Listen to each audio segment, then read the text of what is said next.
Hello and welcome. Thank you for joining us for another Scientific Coalition for UAP Studies panel discussion or a live stream that we've been doing these in lieu of the conference from last year because, of course, COVID.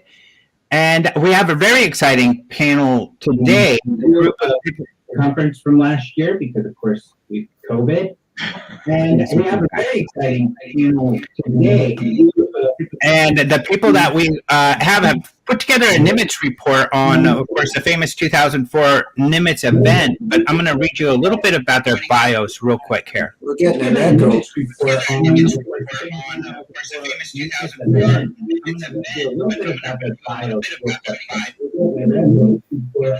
Yeah, we're getting a bit of an echo. We might need to start putting on some headphones. I've got some here. It's a little better now. There we go. But, okay, let's get to some of the introductions. So, in the white hair to my right or left, depending on how you're looking at it, I guess, is some of the introductions. Peter Reali. Peter has a BS and a master's in electrical engineering from the University of California, Berkeley. He's worked throughout his career in the Silicon Valley. He's also a founding SCU board member. We also have with us Robert Powell. He's got a BS in chemistry. He has 28 years as an engineer and in management working in the semiconductor industry. He's also worked on quite a few very important UAP reports in the past, including one on Stephenville Lights event, the UAP event in Aguadilla, Puerto Rico in 2013, and of course this Nimitz report that we'll be discussing here. And of course, if you have questions about those other reports, Robert or Peter can answer those questions. And then we also have Kevin with us, an associate professor in the Department of Physics at the University of Albany. He's also editor-in-chief of the journal Entropy. He's got a great background, and I'd highly recommend you look in the show notes below and get a little bit more about him and everyone else. But let's go ahead and get our discussion started. So, gentlemen, let's start with, and I kind of would like to hear from all of you, this Nimitz case. Maybe talk a bit about this case, happened in 2004, but what was it that really excited you? What was it that decided, made you think, hey, there's some analysis that can be done here and that we can contribute to the conversation? I think what excited me the most was the quality of the witnesses. That's probably what excited me more than anything. And we had a large number of witnesses, with some of them being very high quality. And like, for instance, who were some of those witnesses? Well, for example, Fravor, who's a Naval Academy graduate, James Slate, another Naval Academy graduate. And then also we have Kevin Day, who is the senior chief aboard the USS Princeton. Also Gary Borseth, who was over the computer part of the USS Princeton. And then there was also Lieutenant Colonel Knuth, I believe is how his name is pronounced. And he was over. His name's very similar to Kevin, so I'm always getting them mixed up. And he was the first actual F-18 that saw the unknown, whatever was causing the water disturbance. So there were a lot of really high quality witnesses. Peter, what was it that really drew you to the case? What made you think, there was something to this and something we can do here, something we can figure out? What made you think, there was something to this and something we can do here, something we can figure out? Do you actually have YouTube open? Say it again. I'm having a hard time. There's so much echo that I can't understand anything. You could have YouTube open, so I would double check that because I think they might be playing. What we'll do is when I mute, it still does. I think the best thing, then you might need to put on some headphones. It's just your you're getting feedback through your No, speaker because in your- I'm muting. Like when you mute, Peter, then there is no echo. But once you unmute, then it echoes off of Alejandro. Yeah. Like if So we'll let you Alejandro work on saw that, Kevin. I'm saving you for last, Kevin, because Robert and I, for instance, have been doing this for a couple decades, working on this sort of thing together. And however, you coming from the science realm, being a professor, what, and especially regarding this case in particular, what drew you to this case? It was a number of things, actually. First, as Robert said, it was the number and quality of the witnesses was impressive. The fact that you had visual confirmation from multiple pilots simultaneously at some points in time.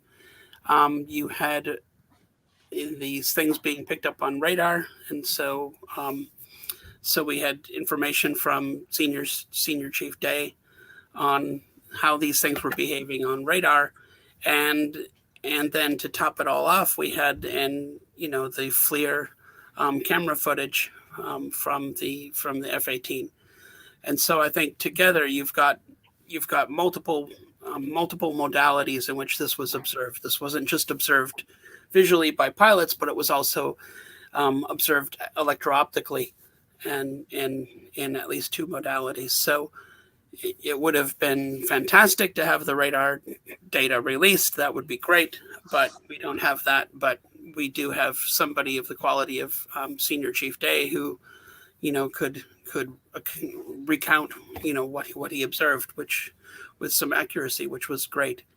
And I think what really drew me to this was when I learned that he observed these objects dropping from 28,000 feet to sea level in something like 0.76 seconds, less than a second. That really impressed me. And I thought, well, this is a simple physics problem. A first-year physics student can figure out what this acceleration is. So this is solvable. We can look at this, and I think that's what really got my attention. I want to review just real quick kind of what happened during this event also. And of course, correct me or we'll add more detail. And I'm just going to do just a quick summary here, just so people who aren't aware. But essentially, 2004, the USS Nimitz strike group off the coast of San Diego. Actually, that's where I am. So just off the coast here. While they were doing training exercises, experienced Kevin Day, the senior guy in charge of the radar. He, during this period of a few days, is witnessing lots of strange readings on the radar. These unknowns coming in, dropping, starting from very high, dropping very low, multiple targets, doesn't know what these are. Finally, after a few days, he's able to get permission to have some of the jets out there on exercise check them out. In particular, there was a Marine jet that had flown in the area. I believe that was an F-18. And then, of course, we had the most famous group, Fravor, the wing commander, along with, his another plane coming with him. They went to go check out the area. Fravor flies in to get a closer look. They do see an object. They see some water disturbance that's been described several different ways. So it'd be interesting to hear what you all think about that water disturbance. But above that was a white, not quite shaped like this, but somewhat similar in that it was pure white, solid, but lozenge shaped, more like a Tic Tac. That's what they called it, the Tic Tac. It seemed to recognize he was in the area. It maneuvered or it changed, reacting to him, apparently. He tried to follow it. It seemed to react to that, and eventually just took off very quickly. It was later then seen on radar at a particular point, a cap point, which is important because that's somewhere where they were going to meet later on. It's a rendezvous point that essentially nobody knows. It's kind of encrypted on their systems. Then later on, after he lands and everybody's excited about what occurred, one of his colleagues, another pilot, takes off, says, "Hey, I'm going to capture this thing on camera." Everybody's like, "Yeah, right." But he did. And he was able to get a short video of an object. And that's the one that was released in December 2017 by the New York Times, and then by To the Stars, and eventually by the DoD themselves just late last year. So that's kind of the gist of what went down. And some of the players and we have are the radar people on the Princeton. You have EWAC, so you have planes in the air, radar planes. You have, of course, people at the USS Nimitz. And I believe Kevin Day was working on the USS Nimitz. Is that correct, or was he on the Princeton? He was on the USS Princeton.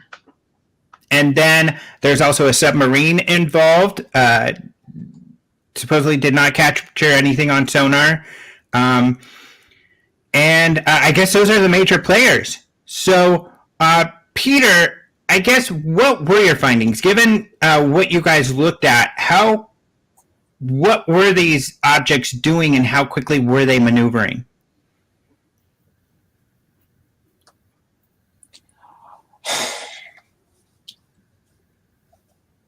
Uh-oh. Well, Okay. I'm getting tremendous feedback here, even with my earphones on. I don't know what's going on, but I'm hearing my voice about 2 seconds later and whatever. But if you're asking what, there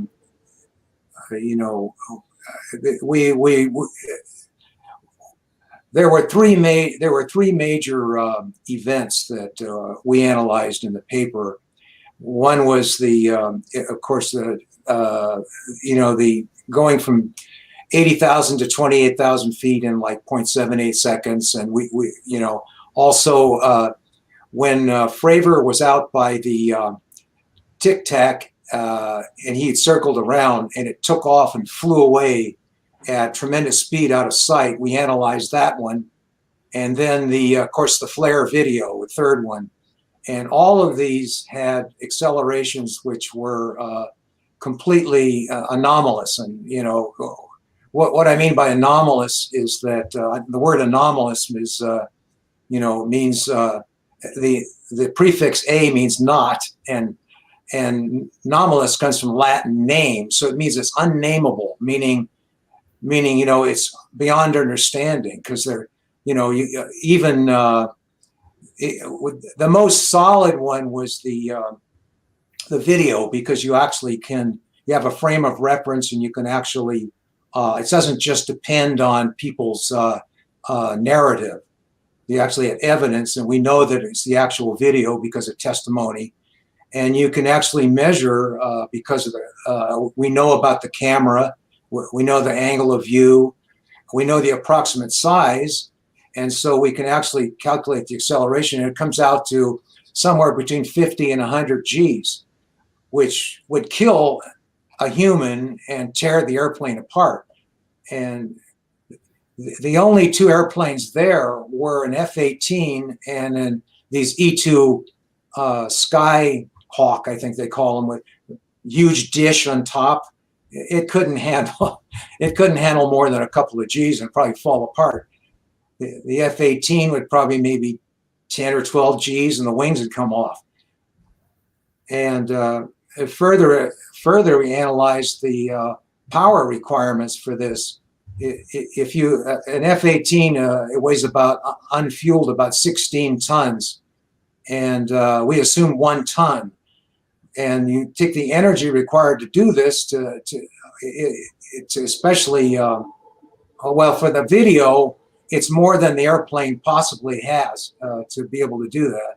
For the David Day from 28,000 feet to 80,000 feet, and even in between like 0.78 to even 6 seconds. We tried all the different calculations. It's gigawatts of power required, like a nuclear power stations, or hundreds of nuclear power stations. So it's completely off the books in terms of understanding. So, you know, what attracted me to it was, you know, the fact that we were going to investigate this. I mean, I joined, basically, I joined Robert, who had already started interviewing these people. He was already studying the Nimitz long before this became public, a good year, I think, before this come out in the New York Times. And I was impressed with that. And then as we got into it and did more studies and researched how the flare camera works and those kind of things, it just became, we spent about a year and a half on it, you know. So it pretty fascinating.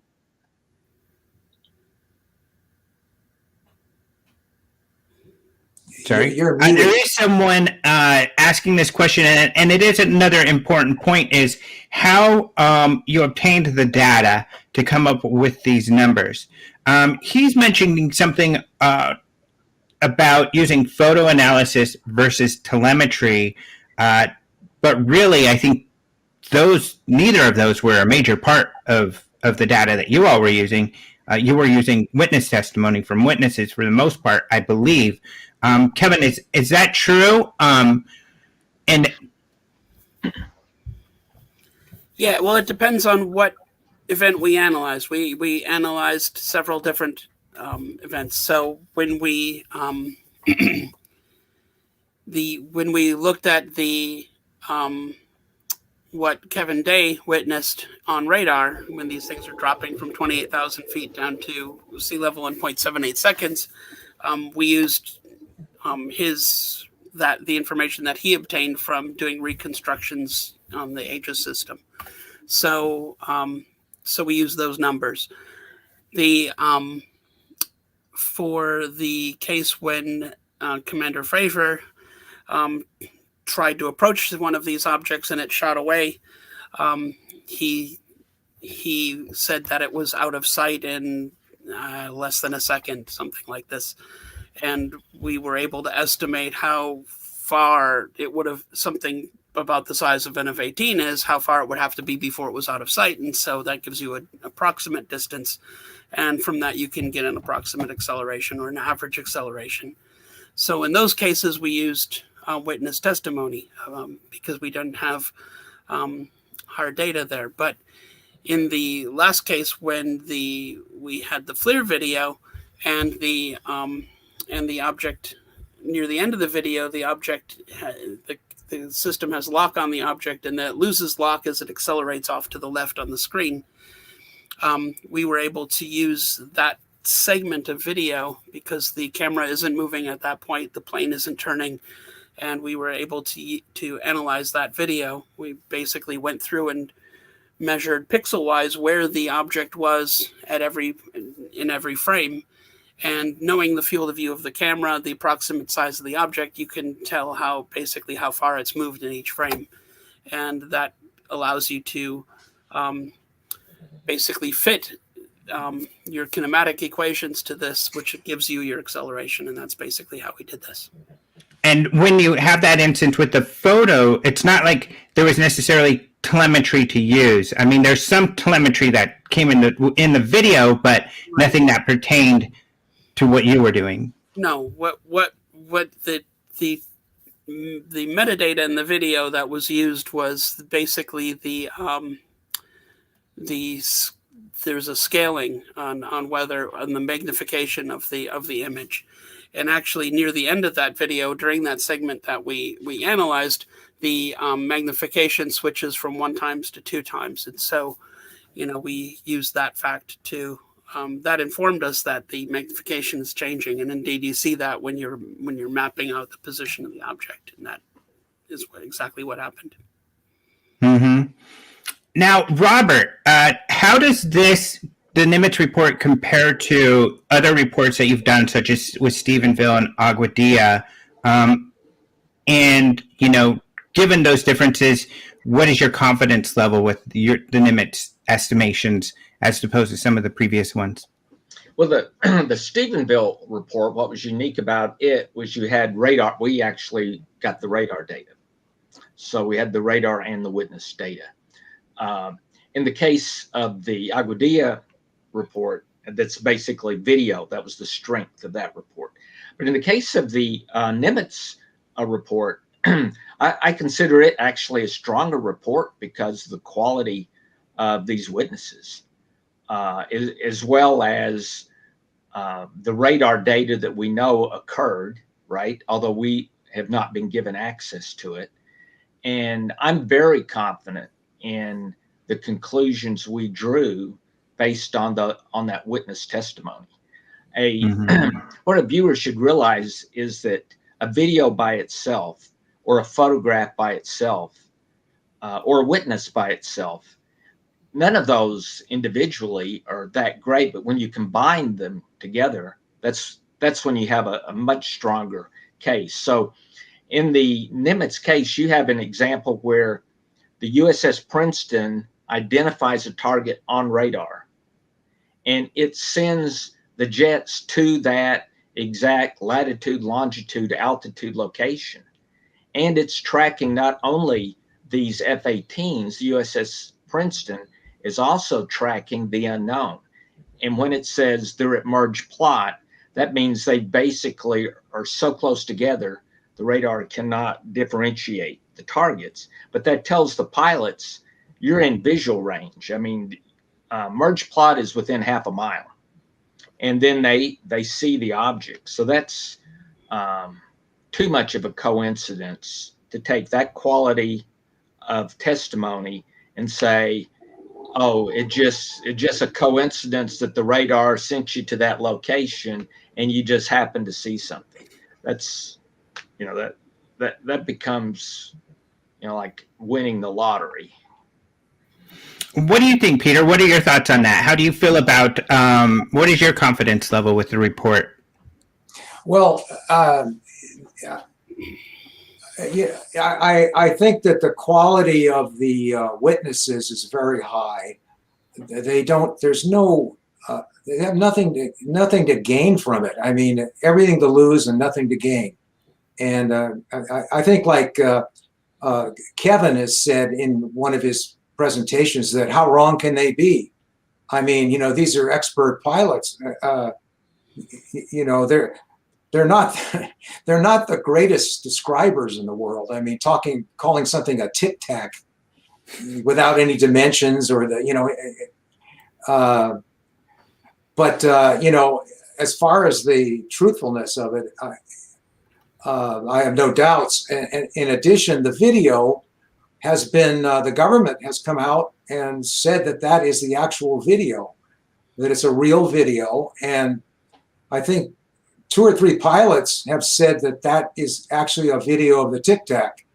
And so it follows that it convinces me. I'm pretty skeptical. What it convinces me of, I don't know what it is. I know it's not something that the government has a secret lab somewhere. We wouldn't be spending billions of dollars on the F-35.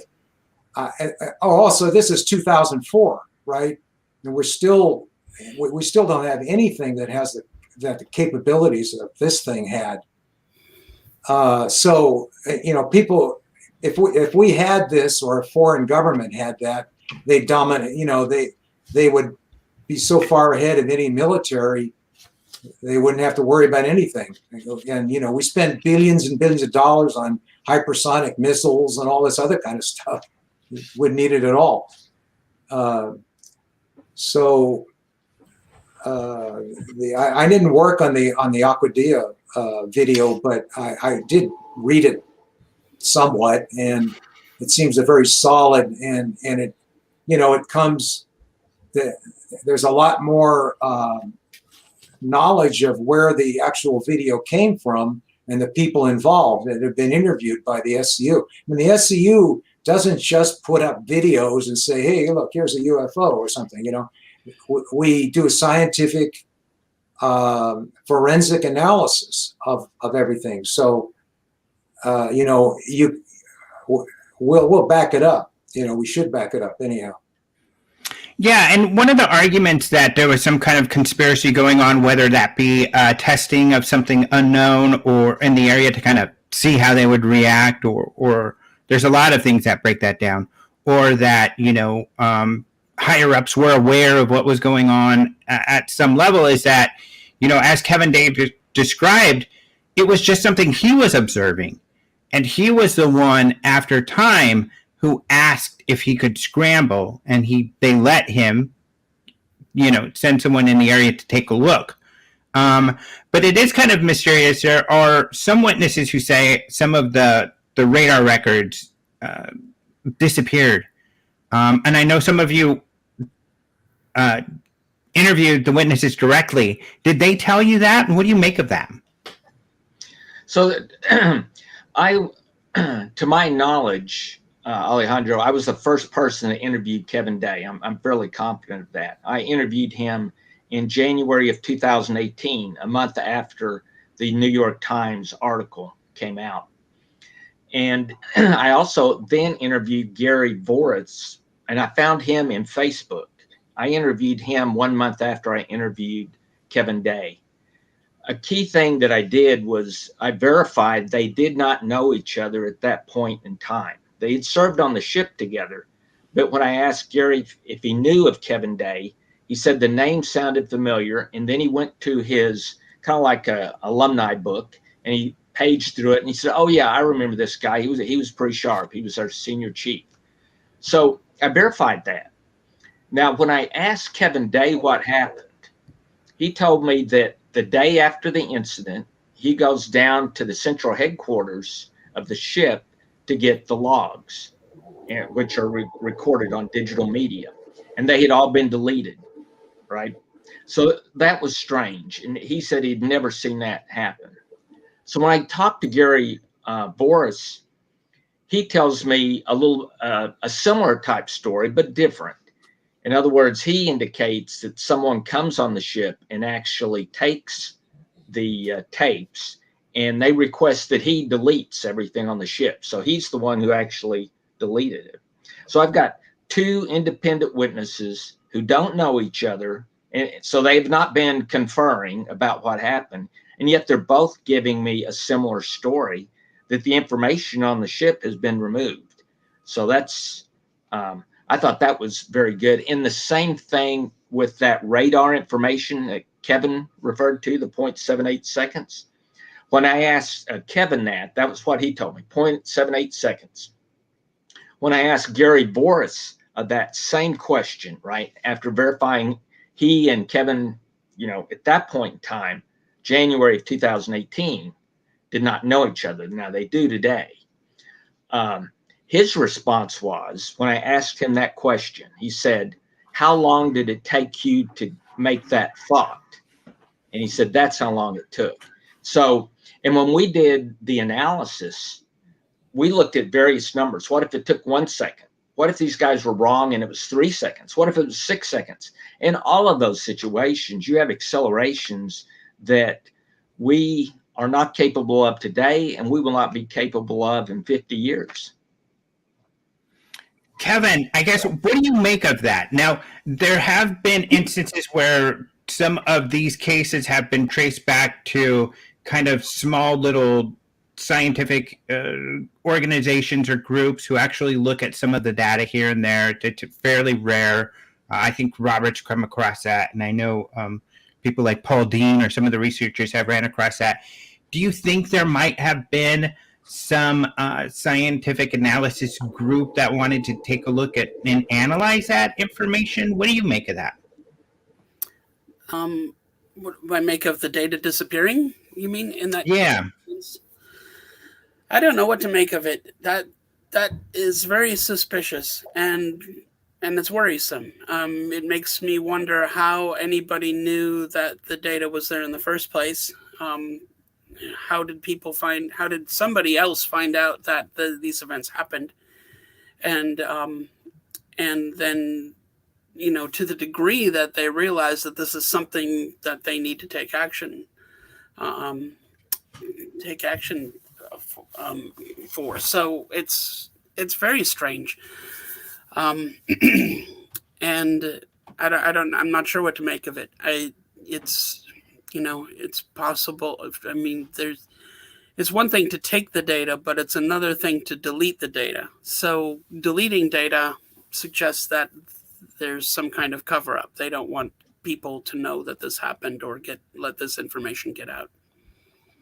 Which is a little surprising considering that the video was eventually released, but of course, so your hand was a bit forced on that case. But what about Peter or Robert? Do you have any more thoughts on the disappearance of those records, Peter? Especially because you're definitely more skeptical about any kind of cover up type of thing. What do you think of that?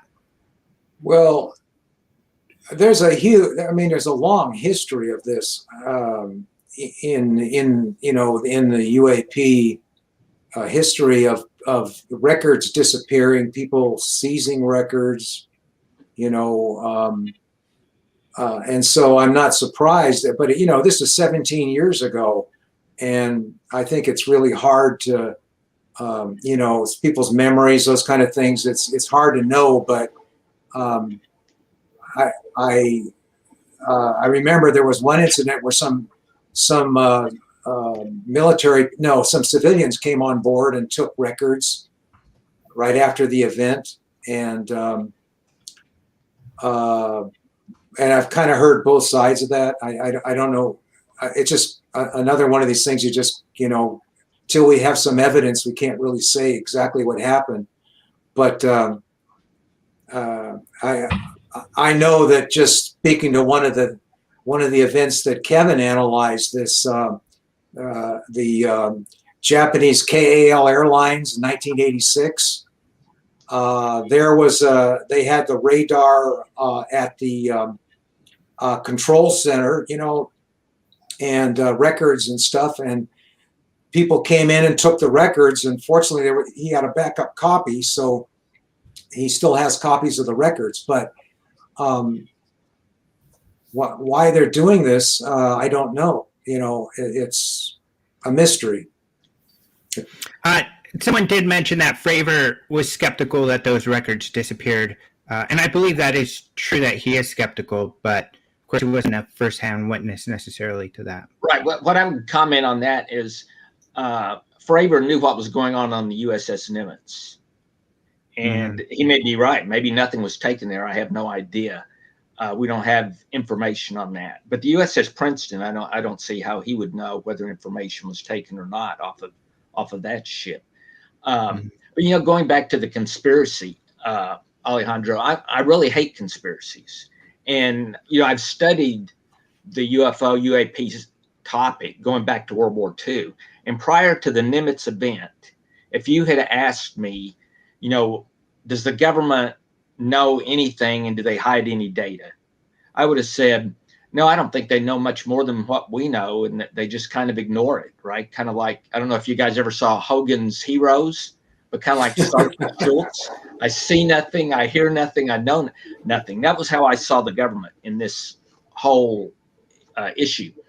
But, and I know that sometimes in an individual case, right, maybe someone hides some data because they don't want their admiral to know that there was a UFO sighted on their ship, because that's not good for their career. But that's not really conspiracy over time. But in the case of Nimitz, where these guys show up immediately, that tells me they were monitoring. There is an organization monitoring and then zipping out and grabbing the data. I've never seen that before. This is the first, kind of what I feel is pretty good evidence that happened. And I don't know what to make of it exactly. It's an uncomfortable type feeling. And my gut feel is that this isn't something that has always been going on, but maybe sometime in the last 20 to 25 years, maybe there is now a group that does, some level of monitoring. But in general, like I said, I hate conspiracy theories. Yeah. And for those people asking questions, thank you so much. We're definitely building up to get through some more of these questions. Great questions that you guys have. Of course, they are off the coast of San Diego, where there's the Navy base here is just ridiculous. It's so cool. The giant, tons of ships out there. So that could account for them getting there quickly. And even Fravor said the first thing he thought was that's got to be ours. It's got to be something of ours. And that could have been another answer is that, they're like, one of our things is we got it on video. We better hide this before we know what it is, just in case it is ours or some kind of data out there. I guess I could see that too. Yeah, I'll comment, and maybe Kevin and Peter might comment. I just absolutely do not believe that we have the capability 15 years ago of developing anything that could accelerate at hundreds to thousands of Gs. The only possibility that I can see, and I don't buy this argument either, but the only one that you might possibly argue is that you had some advanced holographic system that was projecting this object, right? And there's a whole ton of reasons why I don't believe that, but at least that's plausible that we could develop something that moves at 100 Gs of force. I just find that not even on the table. Mm-hmm. Well, now, the video. I can't buy the holographic thing because if you know how holograms work, they require projectors and a medium to go on, and not this thing is moving around. You'd have to have the projectors flying around to do this, in 3 dimensions. I mean, that's a bigger problem that's probably harder to do than, it's just as hard to do. And in addition to that, these things were interacting with the pilots, so you'd have to also be monitoring the aircraft. Right. That would be done with radar, and there were no additional radar systems in operation. Mm-hmm. So another controversial aspect is the video. And there's people out there, in particular, a gentleman named Mick West, who a skeptic out there who believes that he's kind of figured out what it is. But at the same time, the DoD on multiple occasions now have admitted that video represents something unknown. They don't know what it is. They don't think it's a balloon, a bird, another plane, aircraft. They don't know what it is. And so, what's that? They should hire Mick West, apparently. Yeah, right. And that's, I guess, what I'm getting at. Unfortunately, we don't have the results of their investigation, which convinced the Navy that this was something that was unknown. But certainly, at least with what you all have seen, I think you all agree with the Navy's determination that, and so does Fravor and other, the other guys involved. Yeah, sometimes you just have to lower your humility and say, I don't know. Yeah. There's nothing wrong with being able to say, I don't know what it is. Mm-hmm. And it's shocking, and I think you all would agree, especially for those of us who have been looking into this for so long. It's definitely, my jaw's still on the ground, and it's been on the ground since 2017. But, it's shocking that the Navy would humble itself to say, we don't know what this is. Yeah. Yeah, I've actually wondered about that, Alejandro. Like, why? Why did they even open their mouth, right? Why not just say nothing? And the only thing I can think of is because this has always been in the purview of the Air Force. And this is unusual for the Navy to step in.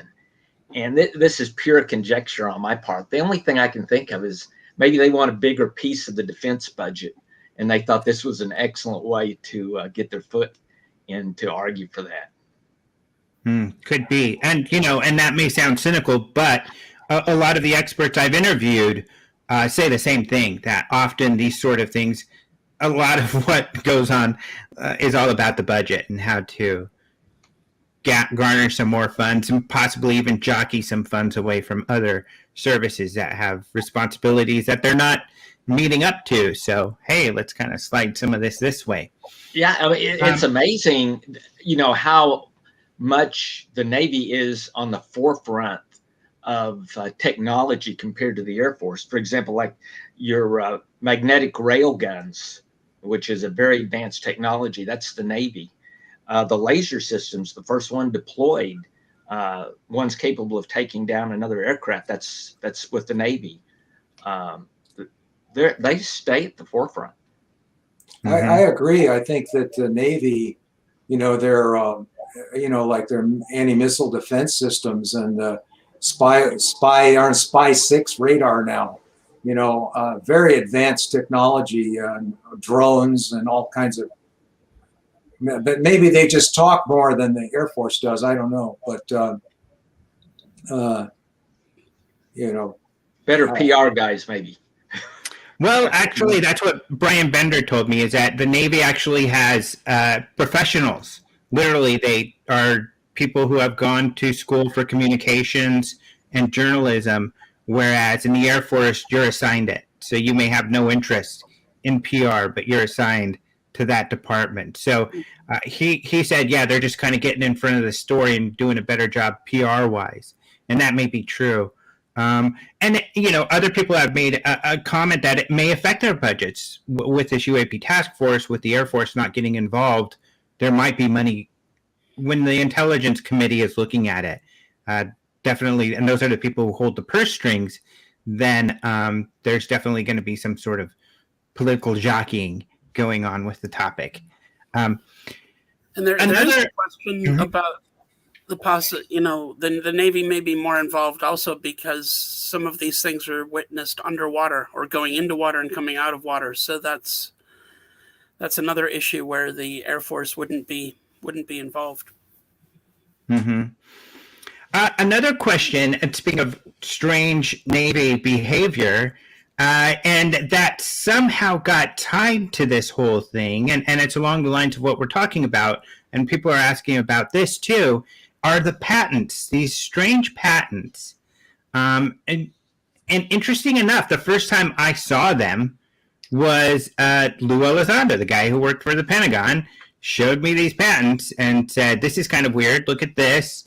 And they were these patents that the Navy had, a Navy defense contractor had patented, this Pais guy, of these technologies, the Pais effect, and maybe Kevin, you could speak to this a little more, that would allow for some of the sort of things that they saw the Tic Tac doing. And so a lot of people assumed, they're kind of tipping their hat saying, hey guys, this is a tip that it was us. But of course, people in the know, savvy around these things, are more saying, no, this you would not be seeing these patents if they really had developed these things. And really the whole thing's kind of gotten debunked. And now work through the drive, the war zone, has shown that the Navy essentially determined that this Pais effect doesn't work. There's no evidence that it works. I should put it that way. What are your thoughts on these patents? And this seems to be some pretty strange behavior. When I looked at the patents, they didn't look, the effects that they were claiming didn't look real to me. I didn't see how any of it could work. So, and I conferred with several of my colleagues, and they agreed as well. So they didn't look like real phenomena that was being utilized here. So, so my question is, why would the Navy be promoting or making public patents of things that don't actually work, or shouldn't work? So to me, it smelled more like an attempt to, look, like you said, look here, we're tipping our hat. We know how these things work. We actually have this technology. So stop thinking about aliens and don't worry about it. It's us. and that was kind of my impression. That's just an impression, but my impression was it was just to throw everybody off the trail, that there's something interesting here. But I'm sorry, 5,000 G acceleration is interesting regardless of where it comes from or who made it. So right. So I wasn't about to lose interest. Peter and Robert, have you been following these patents, and what are your thoughts? Mine are very similar to Kevin's. I mean, a lot of the public thinks a patent means something necessarily works, and it doesn't. I dealt with patents in the semiconductor field, and let me assure you, you can get a patent for almost anything if you have the money behind you and the attorneys. You can get anything patented. And that's essentially You what they couldn't discovered print it if it happened. wasn't true, right? Everybody has this in their mind. You can't print it if it isn't Yeah, I think that true at all. Yeah. my thought on this is that there was some middle management in the Navy that got taken advantage of by this Paisos or Salvatore Pais, I think someone put his name in there. Great because name. they had a lab and they tried to build some prototypes and it didn't work, of course. Yeah. And, when I read the patent, one of them, you had to be spinning you have to spin a disc like 30 meters in diameter at 100,000 RPM. And to create this, a charged disc, no less, to create this electromagnetic field that would cancel gravity and all. Plus, he had superconducting. He already figured out how to do superconducting. He had all these patents, Well, I mean, and he's going to just give them away for free. I mean, they're going to post them and let everybody. Here's the U.S. has these revolutionary patents, and they're just going to post them for anyone to use them. I don't think so. They'd have been classified instantly, if they were real. Yeah. So when I was a kid, at the back of the Boy Scout magazine, they had the ads for the hovercraft you could build. But I guess these days they've got instructions on how to build your own Tic Tac. Yeah, that was. It's still weird. That's definitely a mystery, and how they fell for that is mysterious. But great work being done at the war zone. I would definitely recommend people check out those articles. Other people are asking what you all thought of. What do you make of the alleged water disturbance? What could that have been? Have you been able to figure anything out? Where do you guys stand on that? I have an idea on that, and I think that the water disturbance was not something under the water. I think it was the field generated by this object that allows it to hover, disturbing the water below it. That's my theory on it, because it when it took off and went away, Fravor went back to look for the object and it wasn't there anymore, and there wasn't any more disturbance. And I think that the object caused the disturbance, not there was a submarine under the water or a mothership or something like that. What about you? Similar. I think the same. That would make sense. Yeah, Kevin, is that? I also thought that the disturbance was probably from the Tic Tac. I did wonder about the fact that he said there looked like there was an object that was like a 747 underwater, and I have witnessed taking off from San Diego. You can see gray whales, out of the plane window, and sometimes they look like submerged airplanes or submerged submarines. They're not that much. They're not that different when seen from a plane at 10,000 feet or something. So you could have had a whale down there, and the thing was hovering over the whale, and the field is creating. He was trying to watch the whales. You can't. Who knows? Who knows what they're doing? We still don't know what they were doing, tracking south at 100 knots. Yeah. And did that over and over again for 2 weeks. It's very, very strange behavior as well. Yeah. Mm-hmm. Yeah, really weird stuff. If you read our report, this was going on before the Fravor event. It was going on for 3 days. They were seeing not just one of these things, but groups of them, multiple ones going up and down, in sort of like a strange patterns, just going up and down and hovering up there along it, 40 miles an hour, 80 miles an hour, or something like it.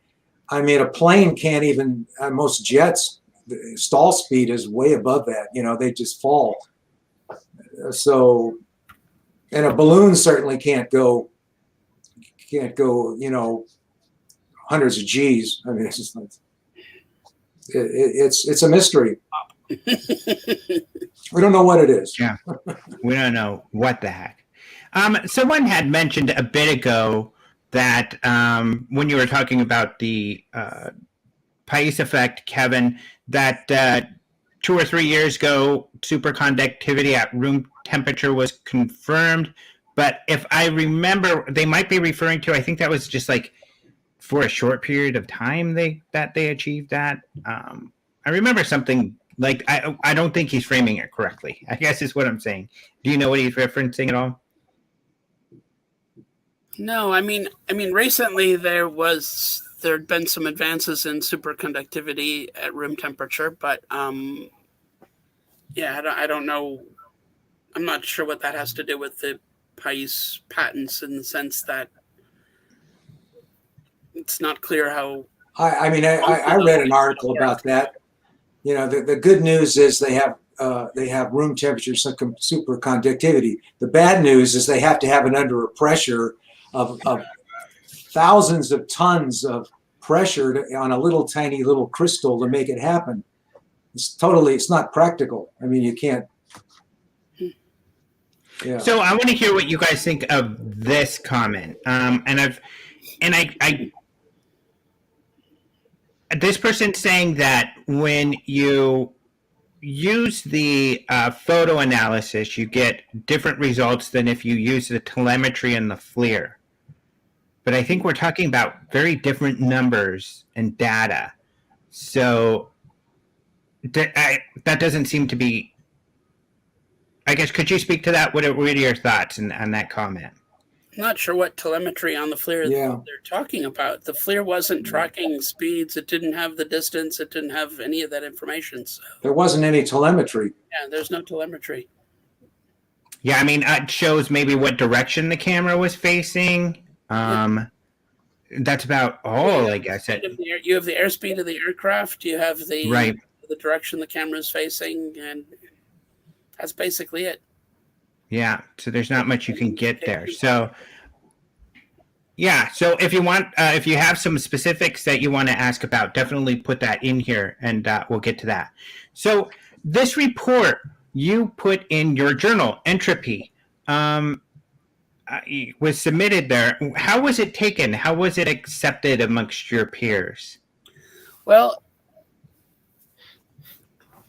let me back up and explain how that happened. So because there was, of course, some chatter about, oh, he's the editor-in-chief of that journal, and so of course it got accepted in that journal, and that's not what happened.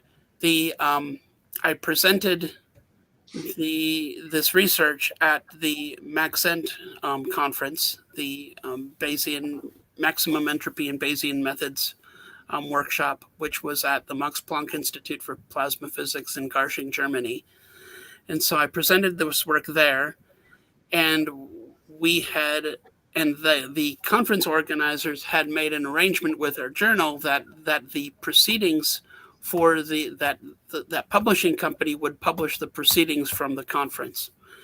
So the conference organizers are guest editors, and it's their decision into whether to accept papers or not. Not my decision. So I only step in if there's a dispute or a problem. And so I presented my work at the meeting. It was very well accepted. People were very interested in the video, very interested in the analysis. I had one colleague violently objected. He was very upset about the whole thing. I shouldn't be messing with the military. I shouldn't be working with this nonsense. I can be using my abilities to do better things. And he got to the point where he actually said, you could take me on a tour of one of these spacecraft and I still wouldn't believe it. and then a few of my colleagues jumped in and were like, whoa, you're being really, really rude here. And I said, no, he's making a good point for me. He's making the point that there are people who don't want to believe this to the degree that they will just deny it no matter what evidence you give them. And he's basically said it. And so that's really true. And one of my colleagues and friends and colleagues at that meeting actually is a nice quote that I like to use. He said, a sufficiently motivated skeptic can deny anything. and I like to keep that in mind. And that's really true.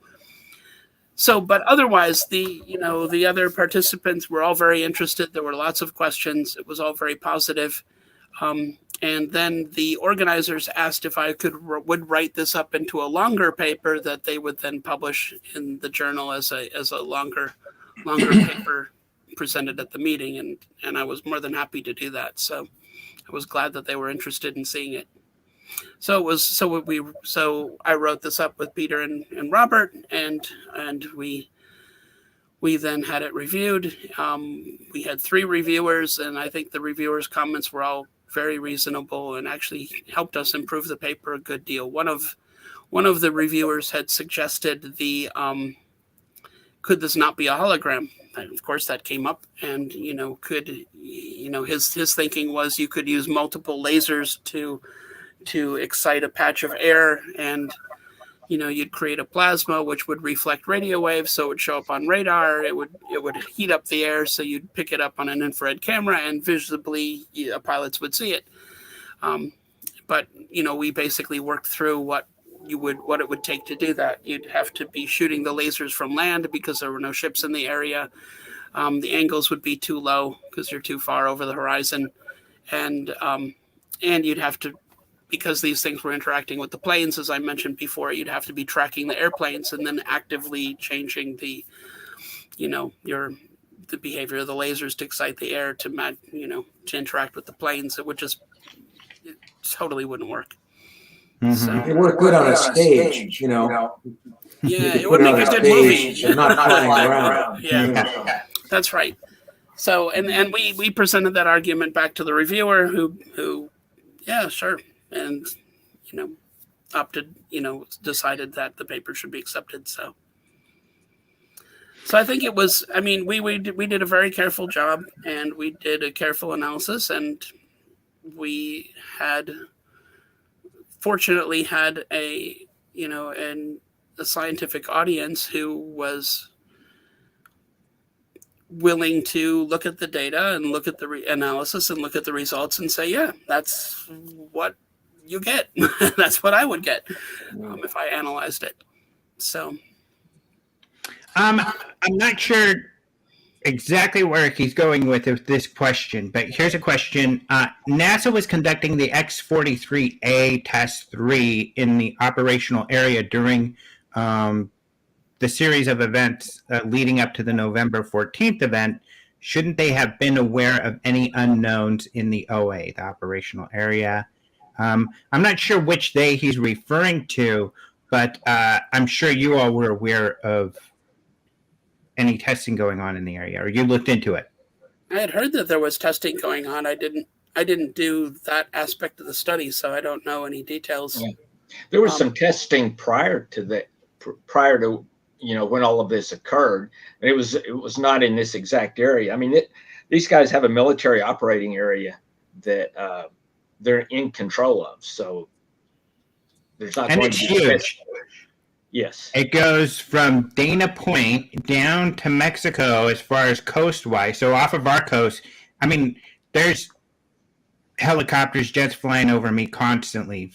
And then it extends out for it's the largest testing area, bigger than Area 51 out here. So and I'm fairly confident. I'm fairly confident the X-43 can't zip around low over the water, like make a few 90-degree turns, then head up at 100, G's to 1,000 G's, and then stop and just hover. I don't think they can do that. Yeah, can't do those things. It certainly wasn't that was witnessed, but I think from when you read the question, it sounded like shouldn't they have been aware of any strange objects in the area? So that's more of a question: was NASA aware? And as far as I understand, NASA has basically said we don't want to get involved with any of this, and we're not. That's it. So Besides, that brings me. Go ahead. An X-43 is a conventional object. If it accelerated at 50 G's, it would disintegrate. It's just another, another type of rocket airplane. It can't handle. It's very difficult to make an aerodynamic frame that can that's subject to air pressure and atmospheric pressure, and at those kind of G's that would stay together, wouldn't be torn apart. You know, I mean, they might get up to 5 G's or 10 G's or something, but 50 or 100 G's, no way. Mm-hmm. And I mean, I think people get the wrong impression when it comes to NASA also. NASA and the military are very, very, very different. NASA is very bureaucratic, definitely very transparent. Military's very bureaucratic, but not very transparent. Yeah.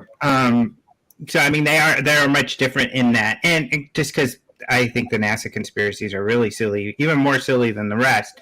But you know, we do kind of have a big problem still. There is this impression by some people in the UFO field that this was some kind of revelation of information. But when you look into the how everything went down, like we mentioned before, and like you have in the report, they did not want to release any of this information. The videos were not released intentionally to the public. The DoD even argued that To the Stars and the New York Times shouldn't have released those videos. When they did an investigation to find out actually there was a Dopser, there was a foul up in the military that the reports, the videos even got released. They shouldn't have been. But, you know, all of this data has been really kind of, if it wasn't for Luis Elizondo really and the witnesses coming forward to share this information, we wouldn't have any of it. So that really doesn't wash. And even more, a bigger problem, I mean, you wouldn't have had the data to write that paper normally if it wasn't for Lou and all of this had happened. But beyond that, the DoD is saying, sure, we do have this UAP task force now, but what they're looking into is classified. We're not going to share that information. The results are classified. We're not going to share that information. They have no information of interacting or sharing with the public at all.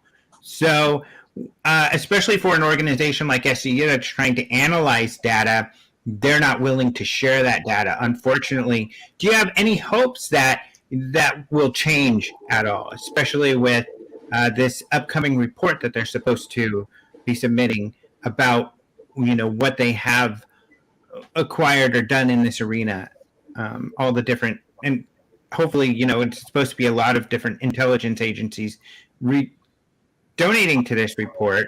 We'll see. I mean, we have no insight on what's going to happen with that. But how do you all feel about that? I think it's interesting because like you just said, you have many agencies contributing to this report. They're not going to share it. They don't want to share any of it.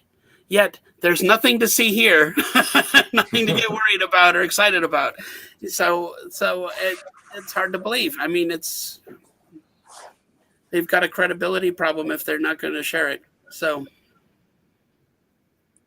Well, plus some middle manager in the middle of some bureaucratic organization is not going to be rewarded for releasing something secret, you know, and he may not know whether it's secret or not. Yeah, I mean, he may not know what's important or not. So they just clamp on everything, you know.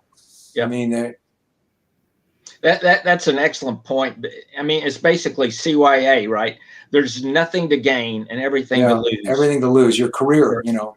Exactly. So the only way any of this type of information comes out, if there was a huge public clamor to Congress saying we want this information, then you would get some out, right? But if you can't, otherwise we'll get nothing. Mm-hmm. They're probably sitting on secret information from the Civil War. Yeah.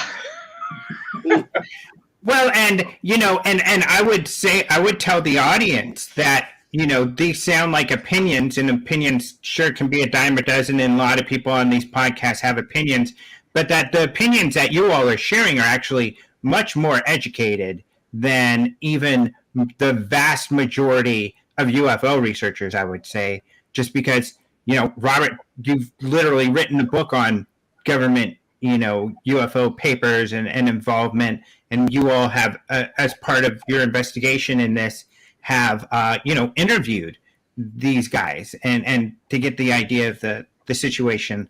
And, Kevin, you kind of even describe a similar kind of situation when it comes to science and scientists. I mean, there's little benefit, as we've seen with this Harvard professor Avi Loeb. There's little benefit to really coming out and rocking the boat, especially when you're dealing with budgets, credibility. It's much better. You, for instance, are sticking your neck out there to do this. Could you speak to that, kind of how this, like you talk about this catch-22 science is in and looking at things like this? Yeah, I mean, it comes down to, a lot of this comes down to the problem of having your worldview challenged. We all have a picture of how the world is and how things work, and we really don't like that being challenged. It makes us uncomfortable.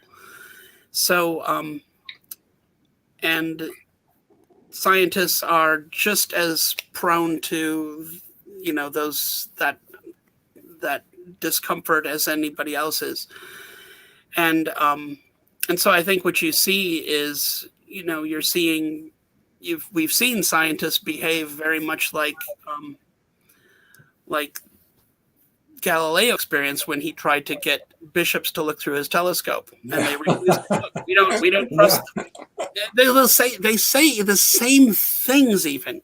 The bishops were, we don't know what the lenses are going to do on that telescope. We don't know how it's going to distort the image. We don't know what, we don't know about that instrumentation, so we're not even going to look through it.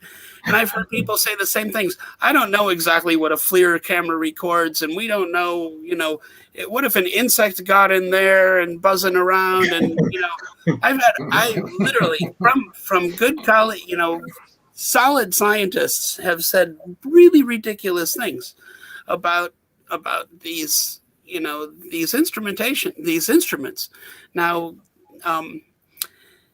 it's one thing to be skeptical, but this gets taken to extremes when you just when you just assume that everything is normal. Everything is prosaic. You don't make discoveries by assuming everything's prosaic. And yeah. I think Avi Loeb, at Harvard said something like that. If you don't look for the extraordinary, you aren't going to find anything extraordinary. And I think that's what you're seeing. But of course, finding extraordinary things is scary. It challenges your worldview, and people don't want their worldviews challenged. I mean, these videos are released, and there's suggestions that these things could possibly be extraterrestrial, and almost no one we all reacted, right? But the general public, I saw something about that on TV and blah blah blah. They don't care. They're more interested in what the Kardashians are doing. Exactly. And that's really just humanity right there. And so you've got you tell your wife about about a UAP event. She says, "Oh, that's really really interesting. But what do you want for dinner?" Yeah.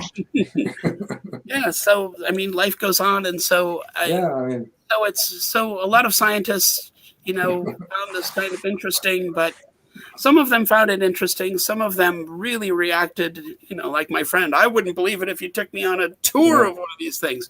He really doesn't want this challenged, for whatever reason. And I think that humanity still suffers from that same arrogance that, that we're the center of the universe. That problem, that the Copernican revolution didn't do away with. The sun became the center of the universe, and then we learned, well, no, the universe is bigger. There is no center, but we're still the most important thing. The universe was made for us, right? And that's in our minds. And anybody better than us, significantly better than us, is scary. I think Kevin you make an excellent point. It's in the same way we talk about when we will discover these super intelligent civilizations out there. And just logically, the super intelligent civilization will discover us before we discover it. That's right. But we don't believe they've come here because that's impossible. It's too difficult. So nobody's come here. And there's a lot of strange thinking, and a lot of the intelligence of my friends and colleagues goes out the window when thinking about this topic. But that to me suggests that there's something deeper going on. There's some unease and discomfort here. And I think that's a big problem. And so, yes, I'm sticking my neck out. You know, Professor Loeb at Harvard, you know, stuck his neck out as well. And it's a good way to get it chopped off. We really appreciate that too. Well, you know, thank you. I don't know if it's, I've had people tell me courageous. I don't know, courageous, stupid. It's a very fine line. But you know, I'm way too interested in this, and I'm banking on the fact that there is something interesting here. And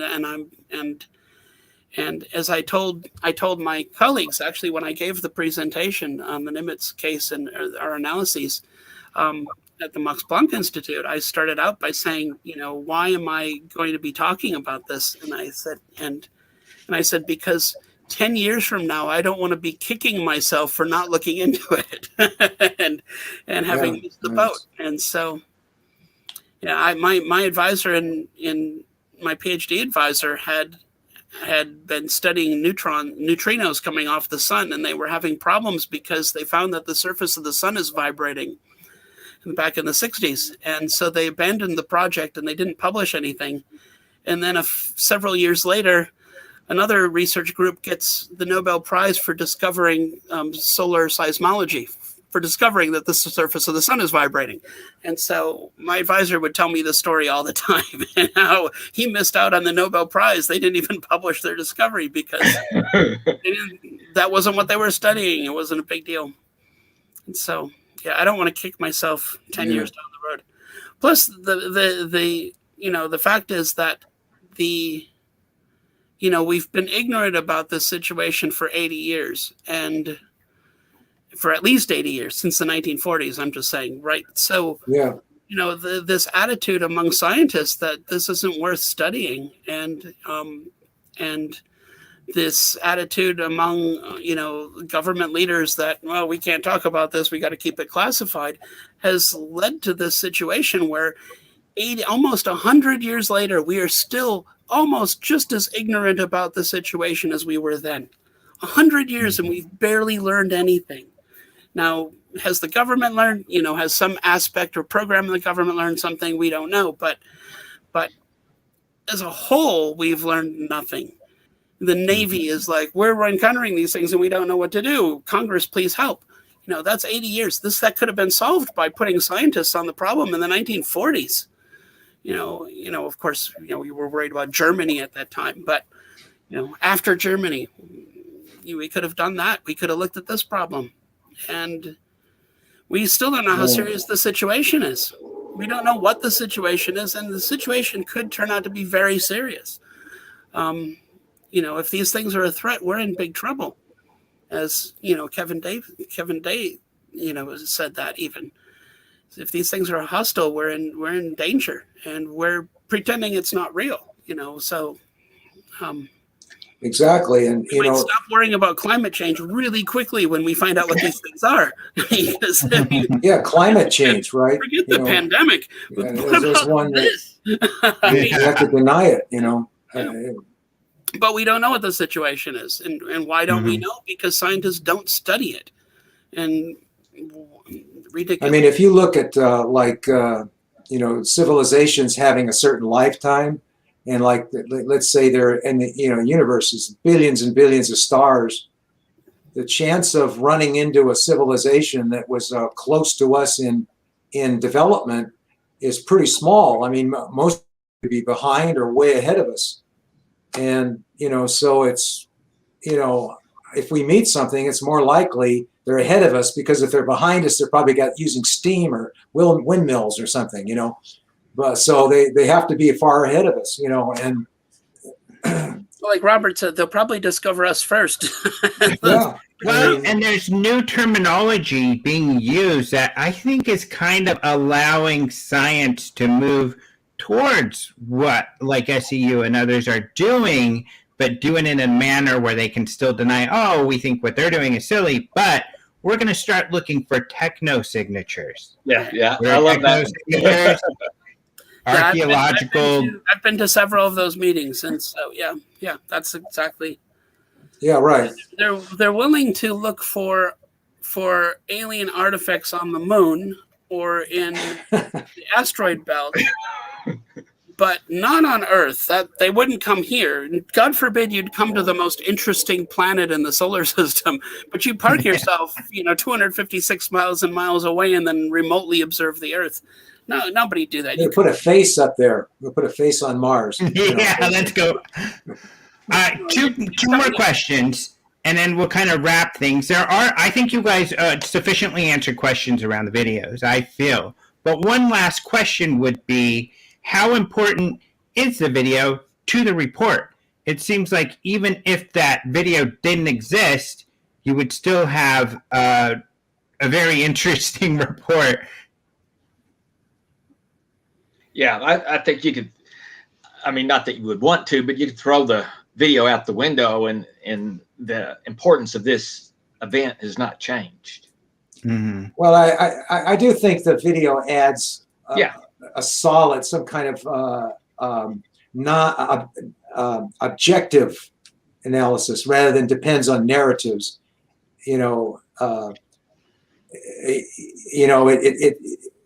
Otherwise, it's still you're taking people saying this and saying that, and people can deny it. And even it's still good because many witnesses agree, but it's nothing like having a video and even better, radar or something.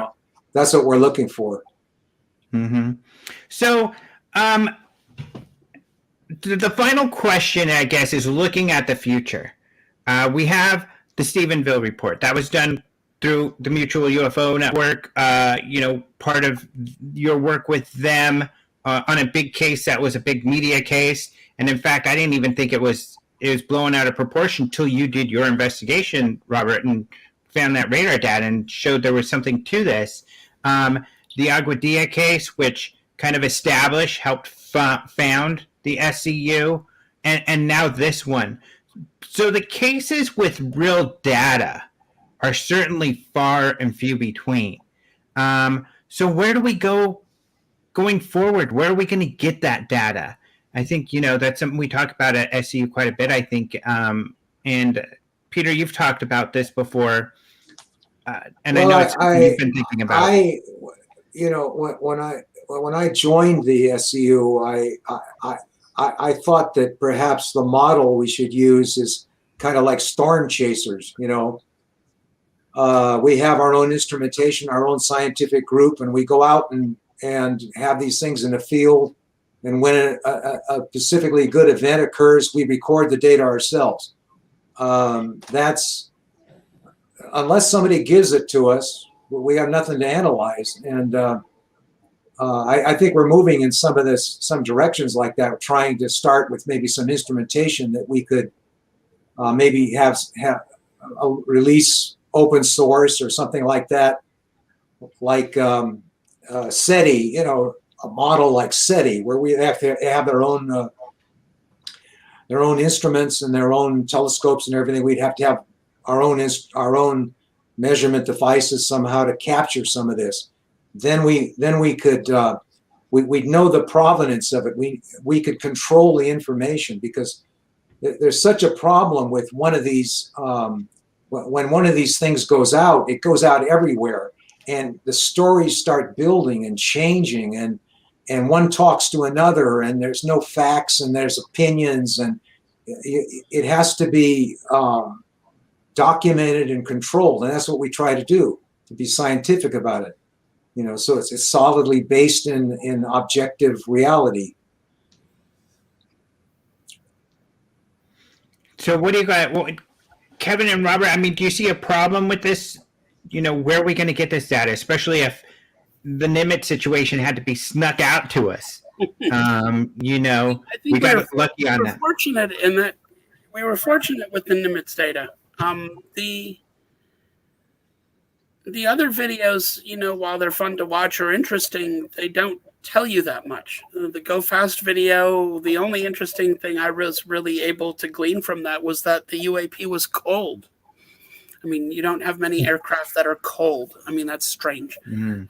But you know, and the gimbal video, it's, you don't learn much from that either, and so it's difficult. The problem also with expecting data from the military is that they're not scientists. They're not necessarily going to be doing controlled experiments, and they're doing other things and recording UAPs while they're doing other things. So they're not equipped to handle all of the issues. As a scientist, what would you like them to do? Would you like them to provide data to you as far as your university or academics, or perhaps provide data to SCU or an organization like that? What could the UAP task force do that you think would be helpful?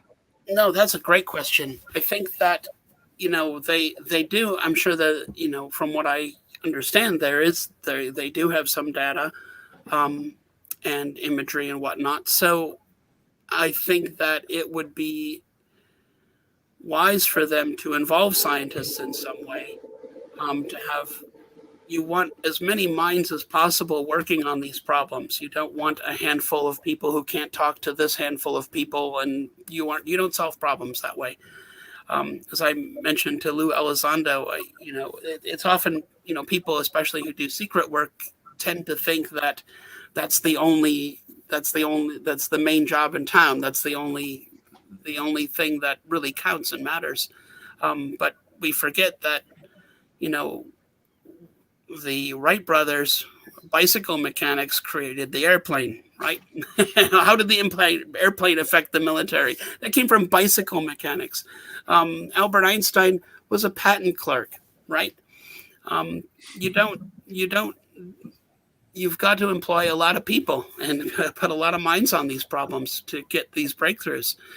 So I think that they should involve scientists in some way, whether it is that they choose some scientific organizations to provide the data to, whether they just provide it to the general public and allow scientists to download it.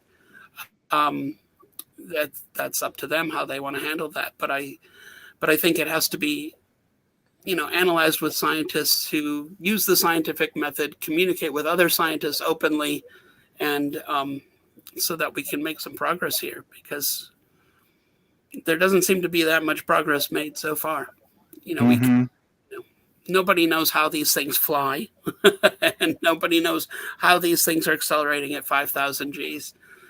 And it doesn't seem to, and it doesn't seem that anyone knows where they come from or what their intentions are, or how many of them are present on Earth at any given time. I haven't even heard of any estimates of that.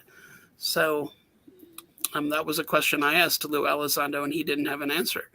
So how many of them are here on Earth now? And what are they doing here? Well, we can't answer the question. And nobody's worried? Really? Yeah. Well, you know, go ahead. well, one of the things that I thought about is that if these things show up on radar, they could be interpreted as a missile or a hypersonic missile, and say somebody like between India and Pakistan might start or China and India, or North Korea, and you know, determine this thing as a missile could start a war. You know, and nobody worries about this. One of these things, and they call them CIA drones. So the Iranians have attributed these things to the CIA, and they've already lost an F-15 just a few years ago. You're right. This is a huge problem. This is probably a bigger problem, because these things don't have to be hostile.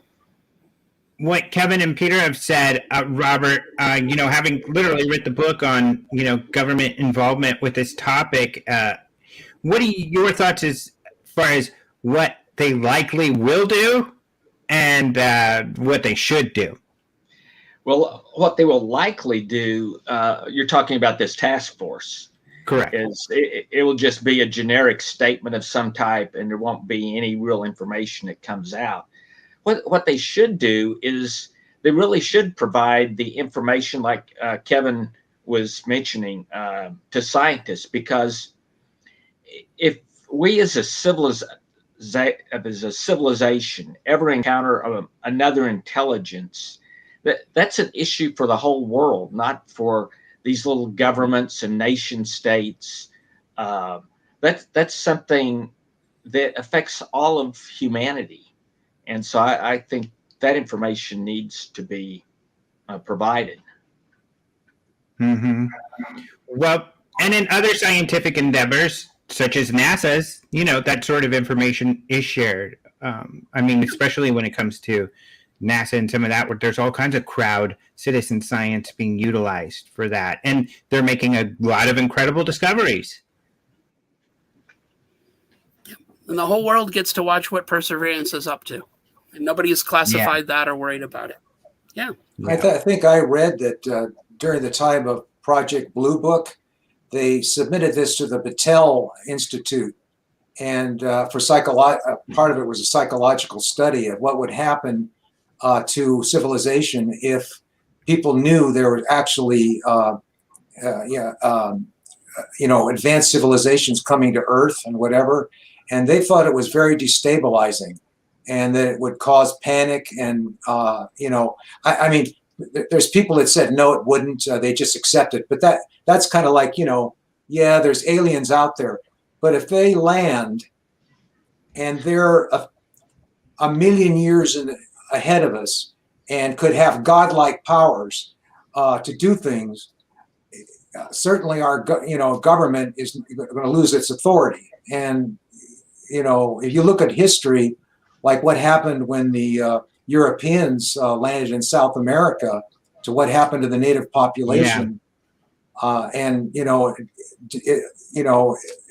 it doesn't look good for us. It has to be. Well, and there's a lot of opinions on that.